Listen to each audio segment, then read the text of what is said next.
যে খাইছে সেই বুঝছে, যে খাইছে সেই দেশ তুই মামুর বাড়ি দিয়ে পলাইছে। ও তো খাওয়া দেয় নাই, আর যে খাইছে সেই মামুর বাড়ি চলে গেছে এক ধাক্কা। দেখেন না কয়েকদিন আগে খেলা হবে, খেলা হবে, না না খেলা হবে, খেলা হবে। পাবলিক কদিন শুনবে কন্ত? শুনতে শুনতে পাবলিক খেলা করবার জন্য যখন রেডি হয়েছে, এখন দেখছে মাঠে পেলো আর নাই। হে নাই তো নাই, হে পেলো আর কোনো পলাইতেছে, তার দাড়ি কেটে কেটে পলাইতেছে। দেখা গেল ওদের হলো ফাং ফুং। কি যতক্ষণ কি এই লিবাসটা মানুষকে দেখানোর জন্য, প্রকৃতপক্ষে ওদের দাড়ি আল্লাহ এবং রাসূলকে খুশি করবার জন্য ওরা দাড়ি রাখে নাই। তাই যদি রাখতো, কারণ বাংলাদেশে আপনার বিএনপি আর জামাত ইসলামের উপরে যত নির্যাতন হয়েছে, তার সাথে বেশি নির্যাতন করা হয়েছে, চিরন অভিযান করা হয়েছে বাংলাদেশের আলেম ওলামার উপরে। কথা বল, হিন্দু একটা ছেলে দাড়ি রাখছে, তার ধরে মারতেছে, কয় ভাই আমি মুসলমান না আমি হিন্দু, তাও মারছে। কথা কয় না, কথা তো অবাস্তব বলতেছি। দাড়ি রাখা খুব খুব কঠিন হয়ে গেছিল। একটা লোক দেখাতে পারবেন যে মসজিদের একটা ইমাম, মাদ্রাসার একটা হুজুর অথবা একটা মাওলানা দাড়ি কেটে পলাইছে? বাহ। আর তোমরা 16 বছর খেলা হবে খেলা হবে বললে, আর সেই খেলার লেগে রেডি হইলো, ও বাবা দাড়ি কেটে পলাইলে। তাহলে বোঝা গেল ওই দাড়ি আমাদের দলের লোক কি নামাজ পড়ে না? না, তোমাদের দলের লোক নামাজ পড়ে, আমি কি অস্বীকার করতেছি? ইহুদিরা কি নামাজ পড়ে না? তো ইহুদিদের নামাজ আছে, ইহুদিদের দাড়ি আছে। তোদের দলের লোকের নামাজ আর ইহুদিদের নামাজ, তোর দলের লোকের দাড়ি আর ইহুদির দাড়ির মধ্যে কোনো কম বেশ নাই। কথা কয় না কা বাবু?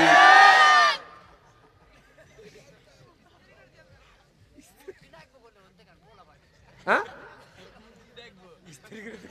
না, বুঝলাম না। দুই একটা কথা বলবেন, বেটা সারের মতো বলবেন। কয় ঠিকই। হ্যাঁ হ্যাঁ, কি দাঁড়া, কি হয়েছে? আচ্ছা শোনো, মানে 3-4টে বুড়ো বসে আছে তো এক জায়গা, পাশে একটা ছেলে রয়েছে। এখন ওই এক বুড়া কাম দেখাইতেছে, খালি বাতাস ছাড়িয়ে দিচ্ছে, ছাড়িয়ে দিতেছে। বুড়া গাছ দোষ দিবে না, ওই ছোট একটা পাশে বসে আছে। সেটা কি করছি? আবার কি করছি আমি? থাকা যেতেছে না, এক ঠাকুর মারবো। আবার কিছুক্ষণ পরে আবার আর এক বুড়ো ছাড়ছে, সাইডে ছাড়া চ্যাংরা কাজে অবে করেন, আবার অবে করিস কিসের লোক থাকতে পারতেছি না, কাম দেখাতেছে কেন ওরা? তখন আর এক বুড়ো আবার গিয়ে নিবেন মানুষ বলতেছে, হন তুই হলো চ্যাংরা মানুষ, এরা হলো মুরব্বী মানুষ, কাম দেখাবে এরা, ধাক্কা তোরে খাওয়া লাগবে।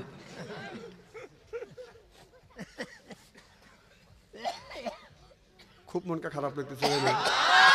শোনেন, ইদানিং আমার একটা বদনাম হচ্ছে, বলবো কি? সেটা হলো আমার মাহফিলে এসে যারা জমে তারা কিন্তু বেশি দিন বাঁচে না। জমবে না, যাই করবেন হিসাব করে জমে। আবার কিছুদিন পরে মারা যাবে। কোমন্দে বাদশাহ আনসার মৌলানা গারে বলতে পারবেন না, আমার উপরে দোষ চাপাতে পারবেন না যে বাদশাহ আনসারের গান ছিল বেচারা, যার লোকটা জুম ছিল আর বেচারা মারা গেছে, এই দোষ কিন্তু আমাদের মাথার উপরে দিতে পারবেন না। সাবধান করে দিচ্ছি। নারায়ণ তাকবীর। না না, এই মাহফিলে যদি জুমনি আসে তাহলে চা থাকবেন কোন মাহফিলে? কর কর মারহাবা কর।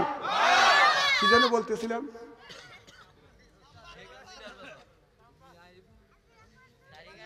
না, হ্যাঁ হ্যাঁ, দাড়ি কাটা। তাহলে বাংলাদেশের 20 কোটি মানুষের রিজিক যেই জাতীয় সংসদ থেকে বন্টন হয়েছে, সেই জায়গা মমতাজের মতো একটা নর্দতিক লাশ আইছে। কথা বল না কে? আমার বহুবু হে লাইছে সংসদ দেখাবানা ভালাইছে, তা বাদে আবার হাততালি বাড়ছে। হাততালিকে সাথে বাড়ছে। মমতাদের মতো সতীন মানুষ, সতী নারী আর বাংলার জমিনে না, পৃথিবীতে নাই। ছোটবেলা শুনছি সতীদাও কথা ছিল যে সতী পরীক্ষা করছে, আগুন ধরা দিছে, আগুনের মধ্যে দিয়ে হাইটে গেছে, গাওয়াত পা পড়ে নাই, পশম পড়ে নাই, সেই হলো সতী। এই মমতাজ এত সতী, এই মমতাজ যদি আগুনের বাটার মধ্যে যদি মমতাজ ছাড়িয়ে দেন, ওর শরীরের পছন্দ পড়া দূরের কথা, ওই এত সতী ওর গায়ের জামা পর্যন্ত পড়বে না, কারণ 11টা ওর স্বামী। তাকে দিয়ে সংসদের মধ্যে গান গাইছে, আমার বহুবু মমতাজ কোথায় পালাইছে, আমার বহুবু মমতাজ আজ কোথায় পালাইছে, উল্টা পাল্টা নাচ দেখাইয়া সংসার নষ্ট কইরাছে আমার বুবু। মমতাজ আজ কোথায় পালাইছে, কোথায় রইলেন কাদের কাকা কামরুল ইসলাম হাসান দাদা, কোথায় রইলেন কোথায় রইলেন কাদের কাকা কামরুল ইসলাম হাসান দাদা। ওরে আবু সাইদের রক্ত নিয়া হুলি খেলেছে আমার বুবু। মমতাজ আজ হাওয়া হইয়াছে এই আমার বুবু। মমতাজ আজ কোথায় পালাইছে, সাবেক প্রধানমন্ত্রী তোমার কথা কি যে বলি, সাবেক প্রধানমন্ত্রী তোমার কথা কি যে বলি। ও যে দলের মানুষকে ফেলে রেখে দিল্লি পালাইছে, ওই দলের মানুষকে ফেলে রেখে দিল্লি পালাইছে আমার বুবু। শেখ হাসিনা কোথায় পালাইছে, ও যে উল্টা পাল্টা নাচ দেখাইয়া মমতাজ উল্টা পাল্টা নাচ দেখাইয়া নেতাদের খুশি কইরাছে আমার বুবু। মমতাজ আজ কোথায় পালাইছে, চিল্লা কোন ঠিক কিনে। খালি রাস্তায় বসে চলে যে গেল ভালো থুয়া, চাষটার মধ্যে চা খাওয়ার মা আসবে, মা আসবে, তোর মা আসবে মরবের লেগে আর আসতেছে মা। হ্যাঁ তোর মা পদত্যাগ করছে, মার ছালের বউ বেটার বউ পদত্যাগ করছে। খালি থে পদত্যাগ করে নাই, তার মেয়ে যে মন্ত্রী ছিল সেও পদত্যাগ করছে। আবার শেখ হাসিনার বোন নাম কি, শেখ রেহানার মেয়া শামু শেখ রেহানার মেয়াকে পদত্যাগ করছে। কথা কর, এদের পরিবারটা খালি পদত্যাগে যাচ্ছে। আমি পেপারে দেখলাম জয়ের বউ কি জয় সজীব জয়ের বউ ওকে টিকিট ধরা দিছে। দেখলাম যে বউ ছেড়ে চলে গেছে, বসতে কাঁদতে। খালি দেখা গেল ওদের পরিবার খালি পদত্যাগ করতেছে। এ গজব কার, জোরকন কার? বেশি পারা ভালো না। আল্লাহ কয় আমি ছাড় দেই, ছেড়ে দেই না। আর তোর মা হেই মা করতে আসছে, তোর মা শ্বাসতলে বসে আরো আসতেছে মা মরবের লেগে। সেদিন পেপারে দেখলাম তোর মার যদি ফাঁসিও হয় তাও তো 3000 বার ফাঁসি হবে। হ্যাঁ মা আবার আসছে, মার চিন্তা করতেছিস। বাংলাদেশে ওই রাজনীতি আর আছে? হ্যাঁ আল্লাহ কোরআনের মধ্যে কি বলছে, আল্লাহ লিল মুত্তাকিনা ইমামা, একটা নেককার পরহেজগার ইমাম বানাও। কথা কার? আল্লাহ বলে আল্লাহ আয় আল্লাহ লিল মুত্তাকিনা ইমামা, একটা নেককার পরহেজগার ইমাম বানাও। সেই ইমামটা হলো ওয়ার্ডের ইমাম, সেটা হলো মেম্বার। আর সেটা হলো ইউনিয়নের ইমাম, সেইটা হলো বাজার চেয়ারম্যান। সেটা হলো রাষ্ট্র আপনার থানার ইমাম, সেইটা হলো এমপি। সেটা হলো দেশের ইমাম, সেইটা হলো প্রধানমন্ত্রী। আল্লাহ লিল মুত্তাকিনা ইমামায় কথা কার? না আমরা হুজুররা বানানছি। তাহলে আল্লাহ বললো যে তোমরা ইমাম বানাও, সেটা হলো ওয়ার্ডের ইমাম, সেটা হলো মেম্বার। ইউনিয়নের ইমাম সেটা হলো চেয়ারম্যান। থানার ইমাম সেইটা হলো আপনার এমপি। রাষ্ট্রীয় ইমাম সেইটা হলো প্রধানমন্ত্রী। 16টা বছর তোমরা আমাদের সঠিক জায়গা ভোট দিতে দেও নাই, তোমরা দিনের ভোট রাইতে করছি।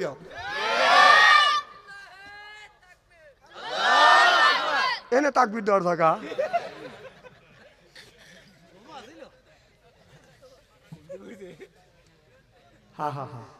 আমাদের এলাকার এক বুড়া ভোট দিয়ে গেছে। কোন যাও? জীবনের শেষ ভোট দিয়েছি, লাঠি হাতে করে গেছে। আর কো চাচা তোমার ভোট হওয়া গেছে। কো কি বাপু? আমি আসলাম জীবনের শেষ ভোট দিবের, কখন মারা যায় আল্লাহ কখন নিয়ে যায়। না তোমার ভোট না রাইতেই হয়ে গেছে। ভোট না দিনই হয়। না এই সরকারের ভোট রাইতেই হয়, দিনের বেলা খালি ঘোষণা আর গোনাগনি হয়। চাচা খানা খা, আবার আর একটা খবর নিয়ে যাও। কয় কি? চাচি আম্মাকে বললো সে জানি না আছে, তারটাও হয়ে গেছে। তখন চাচা কও কি বাপু, 6 মাস আগে তোমার চাচি মারা গেছে, এসে ভোট দিয়ে গেল, আমার সাথে দেখা করলো নাকি? এই কয় চাচা শিকুর। এখন লোকজন জড়ো হয়ে গেছে, চাচা কি হয়েছে? কেন তোমরা বিষয় দিবে পারবে না। পুলিশ বাসি বউ করতে করতে হয়েছে, চাচা কি হয়েছে? কেন তোমরা বিষয় দিবে না? আমরা আইনের লোক, আমরা যদি বিচার না দিই বিচার দিবে কে? ঠিক আছে বাবা বিচার দেয়। যে কি হয়েছে? 6 মাস আগে তোমার চাষি মারা গেছে, এসে ভোট দিয়ে গেল, আমার সাথে দেখা করলো না। পুলিশও লাখে কাবুলে চলে গেল। সেই ভোট নিয়ে এসে সালারা সিগারেট খাওয়ার কাকা বিপুল ভোটে, বিপুল ভোটে কথা কয় না। বলদ দেখছি এইরকম বলদ দেয়নি কে? দিনের ভোট রাইতে মারিয়ে নিয়ে কয় বিপুল ভোটে। আবার তাও তো চাষটা আসবে। আরে গাই বাছুর দিয়ে গাই বলে চার জীবনে আসবে নাকি? সব বাছুর গুলি ভালো দিয়া, তুই তো বাছুর দিয়ে ভালো গেলি, অবস্থাটা কি? একটা কথা মনে পড়ছে, বলবো কি? এক পীর সাহেবের মুরিদ আছে তো, পীর সাহেব বলতেছে বাবা, পীর সাহেব বলে বাবা আমার এই গাভীতে আছে, এই গাভীতে গোসল করা বাদে রাখছি, এই গাভীতে তুমি আপনার কিসের হাত? এখানে গরুর হাত, বোয়ালি, হ্যাঁ চান্দাই কোনা হাতে নিয়ে যাও গরু বেচতে, 10 লিটার হয়। এবার বাইতে থুয়ে দিছে গাই, গাইতে বাদান ছুটে গেছে, কে যেন আইডিয়া নিয়ে বাইতে থুইছে, ওই মুড়ি দান বাদান আপনার গাই মনে করে বলদ নিয়ে গেছে হাটে। যা বলতেছে গাই হাটে বান্ধিয়া বলতেছে আমার এই গাভীর দুধ হয় 10 কেজি, আমার হুজুর কইছে। কে কইছে? নিয়ে গেছে কি? আর আইডিয়া গরু দুইটা তোর ওর বেশি, গাই ছুটে চলে গেছে বা একজন লিয়ে গেছে, আইনি আইনে বাঁধিয়ে রাখছে, হ্যাঁ আটা লিয়ে গেছে। উনি অত মার করে না, সরল সোজা মুরিদ মানুষ, কথা বুঝতেছেন না। পীর সাহেব যা কয় তাই হলে, যা গাভী আনতে যেই জায়গায় গাই বেচতেছে বেচা কেনা ওই জায়গায় বানছে, কয়ে কি আনছে? গাই আনছি, 10 লিটার দুধ আমার হুজুর কইছে। এখন পিছনে যা দেখে দুধ তো নেই, তুই মেয়ে চলে যায়, উক্সি দিয়ে চলে যায়। কেন? পাগল দেখছে এরকম, পাগল তো দেখি নেই কে। তা আবার আরেকজনকে ভাই গাভীটা নিয়ে যান, 10 লিটার করে দুধে আমার পীর সাহেব হুজুর কইছে। যা দেখে যে দেখতে দেখতে আর একজন কাছে যা দেখে আর দিয়ে 2টে বেশি, কে রে বাপুরে গাড়ি 2টে 4টে বাম থাকবে, এনে 2টে বেশি। তখন ফিরিয়ে বাড়িতে এসে পীর সাহেব বলতেছে, পীর সাহেব হুজুর করছেন কি আপনি? আপনি বলছেন গাড়ি 10 লিটার দুধ হয়, হ্যাঁ আমি আটে নিয়ে গেছি, যা দেখি যে গাইতো না, এর আইডে গরু 2টে বেশি। তখন পীর সাহেব টাকা বেঁধে হত্যি তো কে রে গাই বেঁধে ধুছি, তখন বলতেছে গাই হইতেও পারে আইডিয়া থুয়ে দিছে গাই বেঁধে, একজন তুই ভুল কমে আইডিয়া নিয়ে গেছিস, তাই কি তুই দেখিস নাকি? যে মুরিদ আমার আইডিয়ার গাই চেনে না, ও আমার মুরিদের জাতি না। তোর মা পলা গেল, ভালো মন্দ তুমি বোঝো না, তুই তো মানুষের জাতি না। এত বড় খারাপ কাজ করলো, তাও তো মার লেগে তুই কাঁদিস, মারা মরবে লেগে আসতেছে। শোনো, ডাক্তার ইন্নুস যতদিন আছে একদিন খালি দোয়া ইন্নুস পড়তে থাকো। কি পড়া লাগবে? কথা কয় না, দোয়া ইন্নুস পড়ো। যদি নির্বাচিত সরকার তো অবশ্যই আসবে, যদি ইটের ডেল দিয়ে থাকো, পাথরের ডেল খাওয়া লাগবে, পাথরের ডেল। আল্লাহ নবী যখন আল্লাহ নবীর কাছে যখন কোরআনের আয়াত বাদান নাযিল হলেন, আল্লাহর নবী ইহুদিদের কাছে যাইয়া আবু জেহেলের কাছে যা বলেন এটা আল্লাহর ভাষা, আল্লাহর জমান মাবি ধর্মীয় ভাগ। সুবহানাল্লাহ, এটা জোরে বলো। এগুলি পড়ো, এটা রিসার্চ করো, এটা গবেষণা করো, আল্লাহকে আল্লাহ বলে মানো, আর আমি নবী, আমাকে নবী বলে স্বীকার করো। সুবহানাল্লাহ বললেন না। আবু জেহেল চিন্তা করলো মুহাম্মদ সাল্লাল্লাহু আলাইহি সাল্লাম এইভাবে যদি কলমা দাওয়াত দেয়, তাহলে আমাদের বাবা দাদার ধর্মের মুখে বাদান চুনকালি পড়ে যাবে। আবু জেহেল মানুষেরা যখন হজ করার জন্য যখন মক্কায় আসছে, কিছু লোককে বাদান 3 মাইল আগে থেকে বলতেছে তোমরা এই রাস্তা দিয়ে যাও না, এই রাস্তা দিয়ে যদি যাও একটা পাগল দেখবে, একটা পাগলকে যদি দেখো, পাগল দেখলে তোমরা সহ পাগল হয়ে যাবে।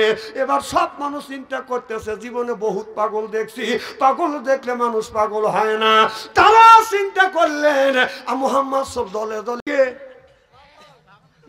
ভালো হোক, আল্লাহ বলে নিজে বাঁচো, তোমার আহেল পরিবারকে বাঁচাও, আর নিজেও বাঁচলাম না, আহেল পরিবারকে বাঁচাইতে পারলাম না।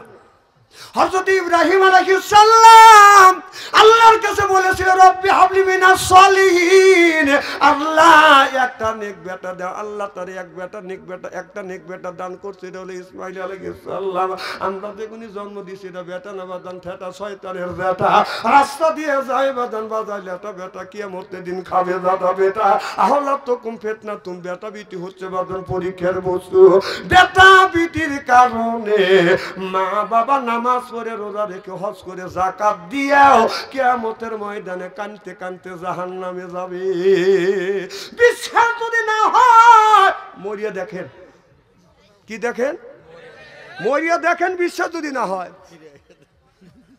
হযরত ইব্রাহিম আলাইহিস সালাম আল্লাহর কাছে বললেন, আল্লাহ একটা নেক সন্তান দাও। আল্লাহ বললেন, বন্ধুরে তুমি আমার কাছে নেক সন্তান চাইলে আমি নেক সন্তান দান করবো। আল্লাহ জবাব দিলেন, ফাবাসারনাহু বিগুলামিন হালিম। আল্লাহ বললেন বিগুলামিন, আমি আল্লাহ ছেলে দান করব। সুবহানাল্লাহ, একটু জোরে কর। আল্লাহ একটা ছেলে দান করলেন, নাম হলো বাজান ইসমাইল আলাইহিস সালাম। যখন ইসমাইল যখন বড় হয়ে গেলেন, হযরত ইব্রাহিম আলাইহিস সালামের কাছ থেকে আল্লাহ পরীক্ষা নিচ্ছে।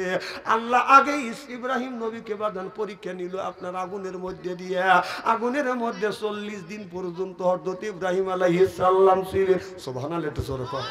যখন নমরুদ আগুনের মধ্যে যখন দিলে, এবার জিবরাইল আলাইহিস সালাম ফেরেশতারা যাইয়া জিবরাইল আলাইহিস সালাম মিকাইল আলাইহিস সালাম বাজান রে এরা যা বলতেছে হযরত ইব্রাহিম আলাইহিস সালামকে বলতেছে, ইব্রাহিম রে নমরুদ তোমাকে আগুনের মধ্যে দিচ্ছে, তুমি আমার কাছে সাহায্য চাও। আমি হলাম পানি মন্ত্রী, মিকাইল আলাইহিস সালাম হলো পানি মন্ত্রী। কি মন্ত্রী? খুব খারাপ লাগতেছে নাকি? আমি পানি মন্ত্রী, আমার কাছে পানি আছে, এমন পানি ঢালিয়া দিব মুহূর্তের মধ্যে নমরুদের আগুনটা আমি নিভিয়ে দিব। হযরত ইব্রাহিম আলাইহিস সালাম বললেন, তোমার কাছে কেন আমি সাহায্য চাবো? এবার জিবরাইল আলাইহিস সালাম বলে, ও নবী ইব্রাহিম আগুনের মধ্যে তোমাকে দিচ্ছে, তুমি আমার কাছে সাহায্য চাও।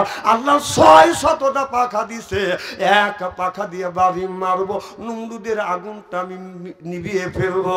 হযরত ইব্রাহিম আলাইহিস সালাম বললেন, এমন অন্ধ আল্লাহর ইবাদত করি না, তার বান্দার দুঃখ দুর্দশা দেখে না। আমি আল্লাহর ইবাদত করি, সাহায্য যদি চাই আল্লাহর কাছে সাহায্য চাবো, কোনো মানুষের কাছে সাহায্য চাবো না। ইন্নাল্লাহা আলিমুম বিজাতিস সুদূর, মনের খবর জানে কে? আল্লাহ জানার পরে জিবরাইলকে বলে, জিবরাইল রে তাড়াতাড়ি যা, জান্নাত থেকে একটা জান্নাতের পোশাক নিয়ে যাই, পোশাকটা নিয়ে যা। এই জান্নাতের পোশাকটা নিয়ে গেলেন, ইব্রাহিম নবী গায়ে বাদান পরাইয়া দিলেন। ইব্রাহিম আলাইহিস সালামের গায়ে যখন পরিয়ে দিলেন, চতুর্দিকে আগুন দাউ দাউ করে জ্বলতেছে। আল্লাহর খলিল ফুলের বাগানের মধ্যে বসে মুস্কি মুস্কি হাসে, চিল্লে কোন আল্লাহু আকবার। ওখান থেকে ইব্রাহিম আলাইহিস সালাম পরীক্ষায় বাদান পাস করলেন। এরপরে আল্লাহর কাছে সন্তান চাইলেন, বৃদ্ধ বয়সে বাদান একটা সন্তান দিলেন ইসমাইল আলাইহিস সালামকে। যখন জন্ম দিলেন কিছুদিন পরে আল্লাহ বললেন, হে বন্ধু ইব্রাহিম, তোমার এই সন্তান আর তোমার বিবিটাকে তুমি বনবাসে ফেলে দিয়ে আসো। কথা কি বুঝতেছেন? বুড়ো বয়সে একটা ছেলে পাইছে, আল্লাহ একটা ছেলে দিছে, তারপরে আল্লাহ বলতেছে তোমার সন্তান আর তোমার বিবিকে আপনার বনবাসে রেখে আসো। বাদান একটা বৃদ্ধ বয়সে যখন সন্তান পাইছে একটা ছেলেকে আর তার মাকে বনে রাখা, বনবাসে দেওয়া বাদান কত বড় ত্যাগ। কথা বুঝতেছেন না? কত বড় ত্যাগ স্বীকার করতে হয়, মনে হয় কলজা ফেটে যায়। আল্লাহ পরীক্ষা নিছে, তারপরেও নিজের সন্তানকে বাদান ফেলে রেখে আসলেন। সন্তানটা যখন একটু বড় হয়ে গেলেন, আল্লাহ বলেন, বন্ধু ইব্রাহিম তোমার বেটা ইসমাইল আলাইহিস সালামকে তুমি কোরবানি করো। হযরত ইব্রাহিম আলাইহিস সালাম চলে গেল বাদান ইসমাইলের কাছে, যায় দেখে বলে, বেটা হালাম্মা আমি তোমাকে কোরবানি করব, আল্লাহ খুশি হয়ে যাবে। এবার ইসমাইল বলল, আব্বা আমাকে যদি আপনি কোরবানি করেন, আল্লাহ যদি খুশি হয়, আসলাম আমি কোরবানি হতে রাজি। সুবহানাল্লাহ, একটু জোরে কর। যখন ইব্রাহিম আলাইহিস সালাম বলল, বাবা আমি তোমাকে কোরবানি করব। আল্লাহ অর্ডার দিয়েছে। ছোট্ট বেটা কথা বুঝতে পেরেছে, আমার আব্বার স্বপ্ন তো স্বপ্ন নয়, নবীদের স্বপ্নটা বাজান ওহি। সুবহানাল্লাহ বললেন না? বলে বাবা আমি যদি কোরবানি হই, আল্লাহ যদি খুশি হয়, ইব্রাহিম আলাইহিস সালামের জবান থেকে কথা শুনিয়ে ইসমাইল জমিনে শুয়ে পড়লেন। হযরত ইব্রাহিম ছুরিটা এইরকম করে বাজান হাতে নিলেন, ইসমাইল জমিনে শুয়ে পড়েছে। আর ইব্রাহিম আলাইহিস সালাম ছুরিটা হাতে নিয়ে যখন বলতেছে বিসমিল্লাহ আল্লাহু আকবার, ছুরিটা যখন যাচ্ছে, আল্লাহ জিবরাইল আলাইহিস সালামকে ডেকে বলে, জিবরাইল রে তাকিয়ে দেখ, আমার বন্ধু ইব্রাহিম আলাইহিস সালাম আমাকে খুশি করবার জন্য নিজের কলিজার টুকরা সন্তানকে জমিনে শোয়াইছে।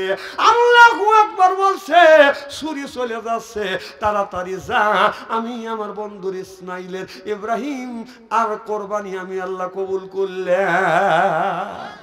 তাড়াতাড়ি যা, জান্নাত থেকে একটা লোহার টুকরা নিয়ে ইসমাইল আলাইহিস সালামের থুতির নিচে ধরো, ছুরিটা যেন ওই জায়গা ঘষা লাগে, আর জান্নাত থেকে একটা দুম্বা পাইয়া দাও, ইসমাইল নবীকে তুমি সরাইয়া দাও। এবার জিবরাইল আলাইহিস সালাম বলে, আল্লাহ আমি রইলাম 7 আসমানের উপরে বড়রি গাছের নিচে, আর মিনের ময়দান কই? সুবহানাল্লাহ, এটা জোরে পড়ো। বলে আল্লাহ সেই মিনের ময়দান কোথায়? আর আমি রইলাম 7 আসমানের উপরে বড়ই গাছের নিচে, আর ছুরি চলে যাচ্ছে এখনই, ছুরি 2 সেকেন্ডের মধ্যে ছুরি চলে যাবে, 1 মিনিটের মধ্যে ছুরি চলে যাবে, আর আমি এত বড় কোটি কোটি কোটি মাইল দূরে আমি কি করি? আল্লাহ কয় আমার হুকুম তোমার মানতেই হবে। জিবরাইল আলাইহিস সালাম এবার চলে যাচ্ছেন কে? না না, পোষা বাঁচে হেলে মতু খেয়াল নষ্ট হবে, ওর বউ খুশি মনে ধুয়ে দিয়ে যাবেনি। আচ্ছা, জীবনে তো আপনারা বহুত ওয়াজ নসিহত শুনছেন, কোনদিন কি দেখছেন কোনো বক্তা বসা রেখে বলছে আপনারা বসে থাকেন আমি পোষার কাজ ছাড়িয়ে আসি বলছে? আর যদি কোনো বক্তা কর বেকার মানুষের হইতেই পারে, যদি এসে বলে যে আপনি যদি বসে থাকেন আমার টয়লেটে চাপ দিচ্ছে, আপনারা কি বলবেন? যে পরের বারে খাওয়া পালি পাজামার কথা বুঝতেছেন না? না, সুযোগ পাইলে তো ছাড়িয়ে দেন না। আর একটা বক্তার সামনে থেকে একজন লোক যদি উঠে যায়, বক্তার কলজে ছিঁড়ে যায়, জানেন? এখন তো ঠিক কবে যখন উঠে যায় তার তো লুঙ্গি বেরিয়ে ধরে পারো না। আমার মাহফিলে আসা যাবে, বসা যাবে, কিন্তু যাওয়া যাবে না, পেশাব আসলে ওখানে করা দেবে। খুব কি খারাপ লাগতেছে? মারহাবা একটু জোরে কর। বলেন তো কি বলতেছিলাম? হ্যাঁ, দুম্বা। এবার জিবরাইল আলাইহিস সালাম, আল্লাহ জিবরাইল আলাইহিস সালামকে আল্লাহ 600টা বাদান পাখা দিয়েছে। যেরকম কয় 100টা, 600টা পাখা দিছে। এই পাখা দিয়ে বাদান এমন টান মারছে, জিবরাইল আলাইহিস সালাম আইসা দেখে ছুরি যায় নাই, ছুরি যাচ্ছে, আসে ইসবাদান তার আগে এসে হাজির হয়ে গেছে। আশা দেখে যে ছুরি যায় নাই, যাচ্ছে, তার আগেই থুতির নিচে লোহার টুকরো ধরে ফেলছে। সুবহানাল্লাহ, এটা জোরে বল। ইসমাইল আলাইহিস সালামের থুতির নিচে যখন ধরছে, আপনার তখন ছুরির ওই জায়গা বসে গ্যাস লাগছে। যখন আমরা গরু জব করতে যাই তখন প্রথম ফ্যাসে কি গলা কাটে? মানে প্রথম ফ্যাস দিলে কয় খ্যাস, কি কয়? তাওয়াতে কয় ফ্যাস, তাওয়াতে কাটে খানিক খানিক, তারপরে সে কাটে, হ্যাঁ, তারপরে হয় শেষ। কথা বোঝে না রে। প্রথম কি, তারপরে খ্যাস, তারপরে ক্যাস, তারপরে কাটে, তারপরে হয় শেষ। এত কথা বুঝছে? ক্লিয়ার কথা? মারহাবাতে জোরে কর। যখন ছুরি পড়ে গেছে, বসা লাগছে, দুম্বা পেরে দিছে, ইসমাইল আলাইহিস সালামকে বাদান সরাইছে, ছুরিতে বাদান দেবে গেছে, অমনি রক্ত হাতে পড়ে গেছে। চোখ বন্ধ করে চিন্তা করতেছে, আল্লাহ আমার ছেলে তো কোরবানি হয়েছে। আকাশের দিকে তাকিয়ে বলে, আল্লাহ তুমি কি আমার কোরবানি কবুল করেছো? আল্লাহ বলে, বন্ধু রে আমি তোমার কোরবানি কবুল করছি। চোখ খুলে তাকা দেখে ইসমাইল আলাইহিস সালাম পাশে দাঁড়ানো আর দুম্ব কোরবানি হয়ে গেছে। এবার ইসমাইল আলাইহিস সালামের আব্বা ইব্রাহিম আলাইহিস সালাম বলল, আল্লাহ তুমি ছেলেকে কোরবানি দিতে বললে, আমি তো কোরবানি দিছি, সোয়াইছি, ছুরি চালাইছি, আমার ছেলে না দাঁড়া আছে, দুম্ব কোরবানি কি খেলা? আল্লাহ বলে, বন্ধুরে আমি তোমার বাইরের টুক দেখি না, অন্তরের টুক দেখছি, আমি জানি তুমি আমাকে খুশি করবার জন্য নিজের ছেলেকে জমিনে শোয়াইছো। আমি আল্লাহ আমাকে খুশি করবার জন্য তুমি যদি নিজের সন্তানকে কোরবানি করতে পারো, গলায় ছুরি চালাইতে পারো, আমি আল্লাহ তোমার সন্তানকে বাঁচাইয়া আমি কি তোমাকে খুশি করতে পারি না? জোরে বলো আল্লাহু আকবার। মানুষ কোরবানির যদি নিয়ম থাকতো, তাহলে বাপ মাও যদি বলতো যে বড় ছেলে কাকে কোরবানি দাও, চার ভাই মিলে কি করতো জানেন? বলতো যে বুড়ো আর বুড়ি কাকে কোরবানি করে, তাই 2 বছর না 1 বছরে কর, জোড়া কোরবানি দেবো, জানেন? আমার ঠিক জোরে কোন ঠিক কিনা? মানে বয় করতেছে, খুব খারাপ লাগতেছে মনে হয়। আমার ভাইয়েরা, হযরত ইব্রাহিম আলাইহিস সালাম আল্লাহর কাছে বলেছিল, রব্বি হাবলি মিনাস সলিহিন, আল্লাহ একটা নেক সন্তান দাও। আল্লাহ একটা নেক সন্তান দান করছে। আর আমরা যে সন্তানগুলি দান করছি, যে সন্তান জন্ম দিয়েছি, এটা বেটা না ঠেটা? আমার বেটার বয়স পশ্চিম পাড়ার মেয়ে, দক্ষিণ পাড়া দিয়ে বাজান হাইটে যাইতে পারে না, কাছে যাইয়া আমার ছেলে মেয়েটার কাছে যাকা তোমার মোবাইল নাম্বার দাও, মোবাইল নাম্বার দাও। কে তুই মহিলার মোবাইল নাম্বার দিয়ে কি করবি? আমি একদিন আমাদের এলাকায় দেখছি, একটা মেয়ে স্কুল থেকে আসতেছে আর একটা যুবক ছেলে পিস পিস, মেয়েটা দেখে ওরা ভাবতে যে হুজুররা লম্বা যুবক গায়ে দেয়, ধাক্কা দিলে শুয়ে পড়বে, মানে খায়া তো দেখে নাই।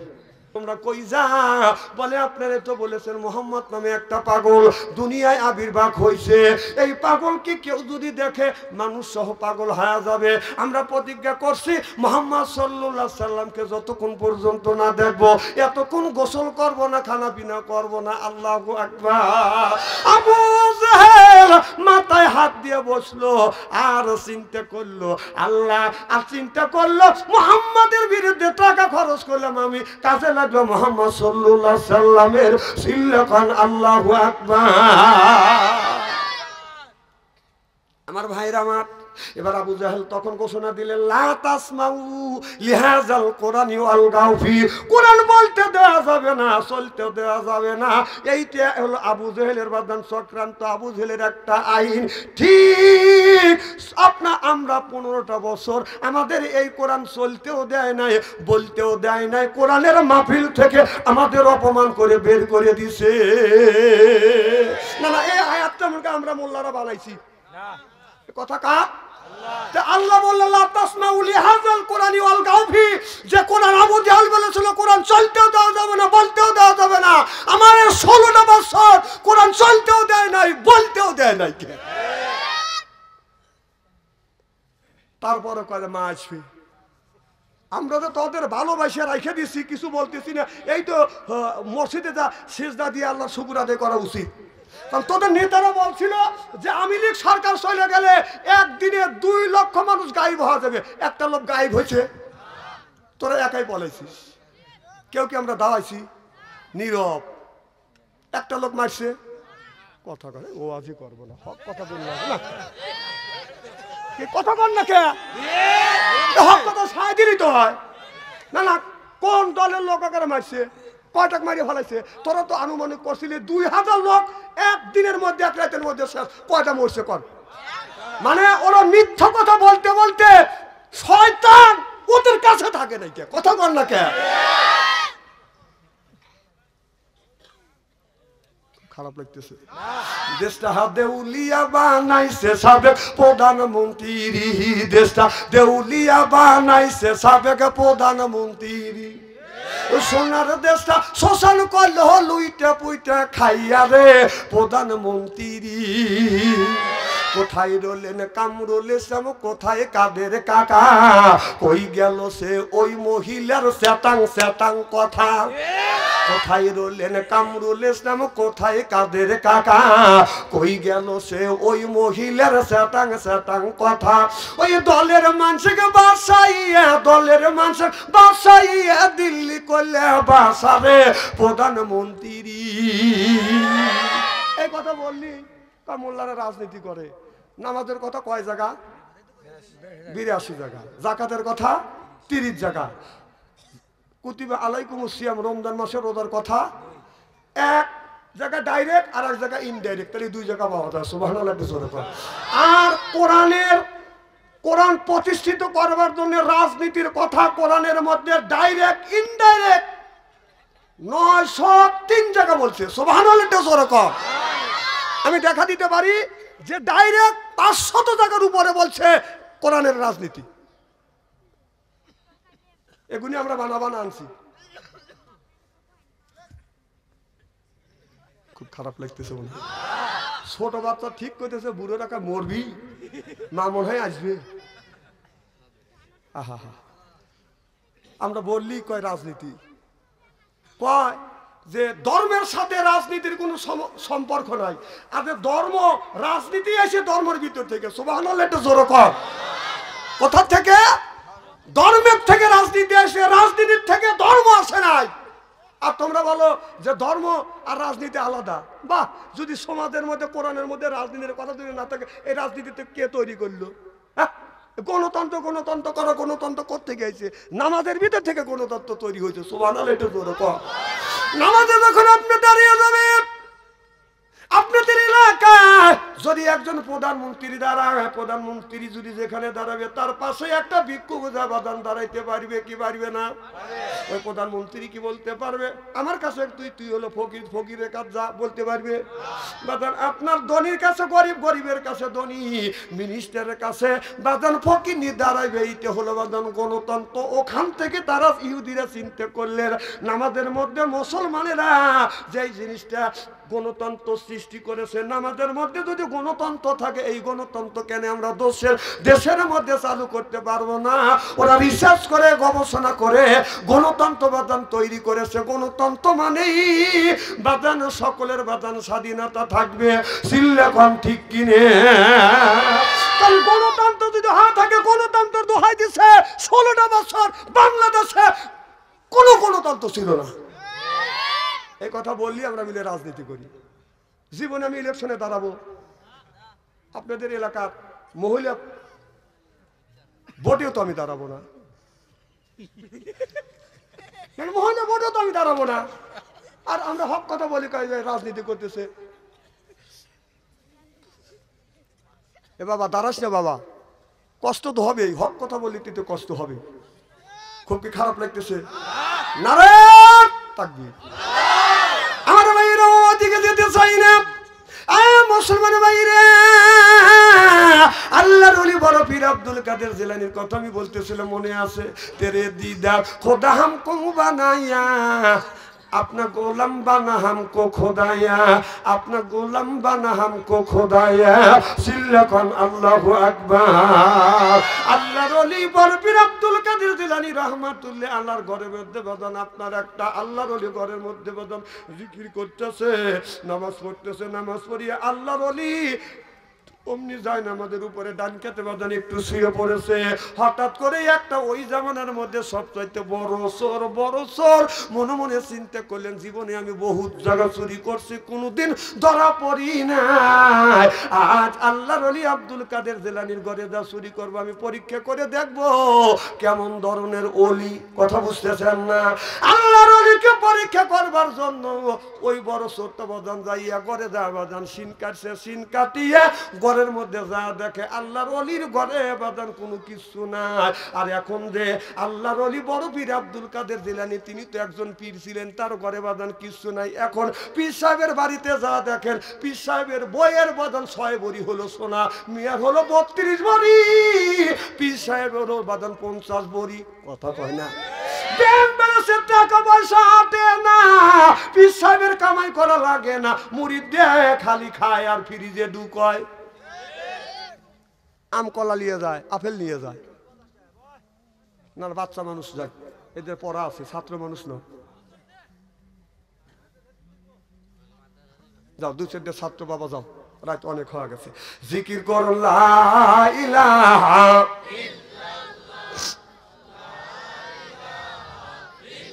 দাঁড়ান, আর কি আধা ঘন্টা সময় দেওয়া যাবে? আখিরে মোনাজাত করে যাওয়ার মন মানসিকতা আছে?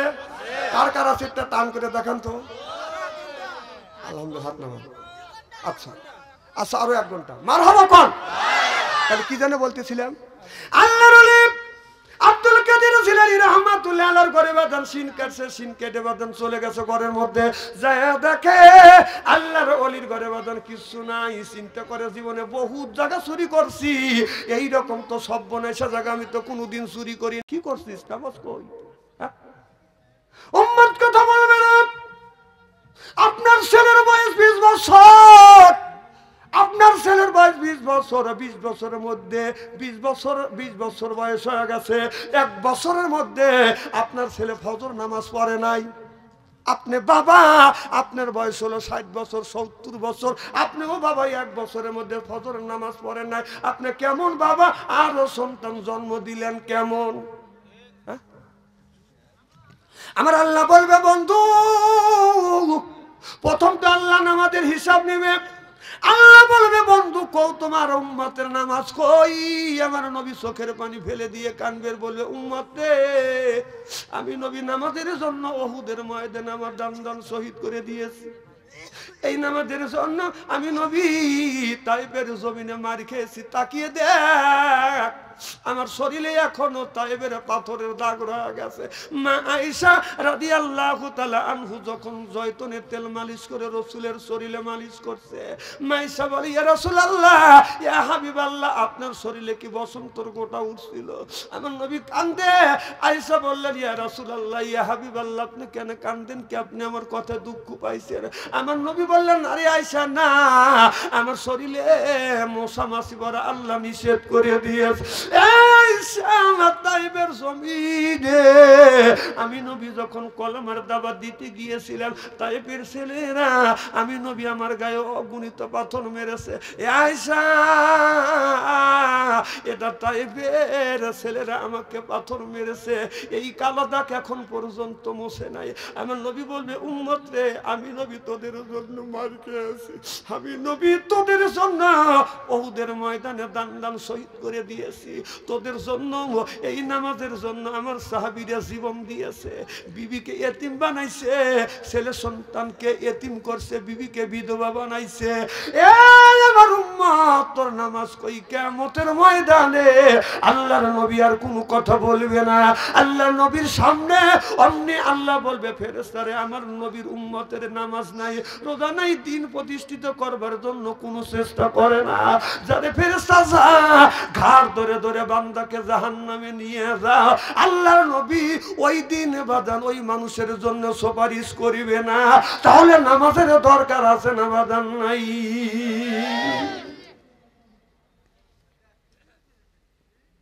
এই রাত গভীর রজনী আল্লাহ দান কবুল করবি। হযরতে মুসা আলাইহিস সালাম বলে আল্লাহ তুমি তোমার বান্দার কি পছন্দ করো? বলল আল্লাহ আমি পছন্দ করি, আল্লাহ বলে পছন্দ করি আমার বান্দার গায়ের রক্ত। সুবহানাল্লাহ। কতটুক রক্ত? যে মশা নামে একটা প্রাণী আছে, এই প্রাণী যতটুক রক্ত খায় ওই রক্ত 4 ভাগের 1 ভাগ। একটা মশা 1 ফোঁটা রক্ত খায়, তার 4 ভাগের 1 ভাগ রক্ত যদি বান্দা দেয়, আল্লাহ দেয়, আল্লাহ বন্ধু হিসেবে কবুল করে নেবে। সুবহানাল্লাহ। একটা জোরে করে। তাহলে কি একটু রক্ত দেওয়ার জন্য আমরা রাজি আছি? যে কারা কারা রাজি? আমি তাকবীর দেব, হাত তুলে দেখান দেখি। নারে তাকবীর। যাদের ইমানের স্পিরিট আছে, বিশ্বাস আছে, তারাই হাত তোলেন, আর যাদের বিশ্বাস নাই তারা হাত তুলেন না। রাজি আছেন তো ইনশাআল্লাহ? হাত নামান। বুঝেন চাকু মাকু আনেন নাই? প্লেট প্লেট রক্ততে দিতে এসেছে, লাগবে তখন চাকু দিয়ে কাটবো, প্লেট নিচে ধরবো, যে কে কয় ফোঁটা দেয়। মুসলমান বললেন আল্লাহ তোমার বান্দা যদি রক্ত দেয়, আল্লাহ রক্ত ক্ষয় অবস্থা মারা যাবে, আল্লাহ তুমি স্যাক্রিফাইস করো। আল্লাহ বললেন আমি স্যাক্রিফাইস করলাম, রক্ত দেওয়া লাগবে না, রক্ত কামানো পরিশ্রম করা কিছু টাকা পয়সা বান্দা যদি আমার রাস্তায় দান করে, আমি আল্লাহ রক্ত হিসেবে আমি আল্লাহ বান্দার বন্ধু হব। সিল্লাকান আল্লাহু আকবার। নারে তাকবীর। দুই হাত টান টান করেন, টান টান করেন। নারে তাকবীর। দুইটা চক্ষু বন্ধ করেন, বলেন বিসমিল্লাহির রহমানির রহিম। এইবারে দুই হাত দুই পকেটের মধ্যে দেন। যার কাছে 1000 আছে 500 দিবেন, 500 আছে 200 দিবেন, 200 আছে 100 দিবেন, 100 আছে 50 দিবেন। টাকা আছে, দাবি আছে, টাকা নাই, আর এক বন্ধুর কাছে হাওলাত করে দেন। যান ভিতরে যান, যান যান, হ্যাঁ ভিতরে যান। আর 1000 টাকা, 2000 টাকা, 500 টাকা মা বাবা কবরের মধ্যে শুয়ে আছে, মা বোনেরা মাহফিলে আসছে না? হ্যাঁ, মা বোনদের কাছে যান তো দেখি। গ্রামের যুবক ছেলেরা 20,000 দিকে 20,000 দিছে। নারে গ্রামের যুবক ছেলেরা 20,000 টাকা কাম, মারহাবা। একটু যুবকদের জন্য এক্সট্রা দোয়া করি, আল্লাহুম্মা আমিন। মা বোনদের কাছে যান। আল্লাহ রাব্বুল আলামিন, এই যুবকেরা আল্লাহ, এই গ্রামের যুবকেরা এই মাহফিল হাতে নিছে, হাজার হাজার টাকা আল্লাহ ব্যয় করছে, শ্রম দিছে। আল্লাহ কোন কোন শীতের মধ্যে যুবকেরা বসে আছে আল্লাহ তোমাকে খুশি করবার জন্য। রব্বুল আলামিন, যুবকেরা 20,000 টাকা দিছে। এই যুবকদেরকে আল্লাহ তুমি খালেদ বিরোধীদের মতো বানিয়ে দিও। এই যুবকদেরকে তুমি নামাজি হিসেবে তুমি কবুল আর মঞ্জুর করে নিও রে মাওলা। এই যুবকদেরকে আল্লাহ হাসান হুসাইনের সাথে জান্নাত নসিব করে দিও রব্বুল আলামিন। যুবকরা যারা পড়াশোনা করতেছে আল্লাহ তুমি রিজিকের ব্যবস্থা করে দিও। মা বাবার খেদমত যেন করতে পারে তুমি এই তৌহিদ দিও। জোর জোর কান আমিন।